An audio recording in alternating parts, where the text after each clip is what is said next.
Hello YouTube family. Sunday ఇవాళ మా ఇంట్లో చికెన్ కర్రీ. మీ బుజ్జమ్మకి సండే అనేసరికి చేపల కూర అంటే చాలా ఇష్టమని మన ఛానల్లో ఉన్న వాళ్ళందరికీ తెలుసు. కానీ ఇవాళ అయితే చికెన్, అది కూడా నాకు ఇష్టమైనట్టు చాలా స్పైసీగా మిర్చితో అయితే కలర్ఫుల్గా అయితే మా ఫ్రెండ్ చేసింది. సో తినడమే లేట్. ఇంకా ఇందుకే మీరేం తిన్నారు? ఇవాళ సండే మీ ఇంట్లో ఎలా సెలబ్రేషన్ చేసుకున్నారో కామెంట్ చేయండి. చాలా కలర్ఫుల్గా అనిపిస్తుంది కదా చికెన్ కర్రీ. టేస్ట్ కూడా సూపర్ ఉంటుంది.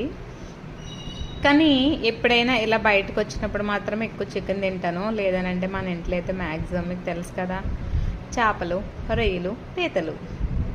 అప్పుడప్పుడు కూడా ఇలా చికెన్ తినాలి. సో ఇంకా మంచి మంచి వీడియోస్ వస్తే అసలు మిస్ అవ్వద్దు. అట్లనే నా ప్రతి వీడియోకి చూసి మంచి కామెంట్స్ పెట్టి మంచిగా రిసీవ్ చేసుకుంటున్నారు. థ్యాంక్ యూ సో మచ్ అందరికీ. Bye bye.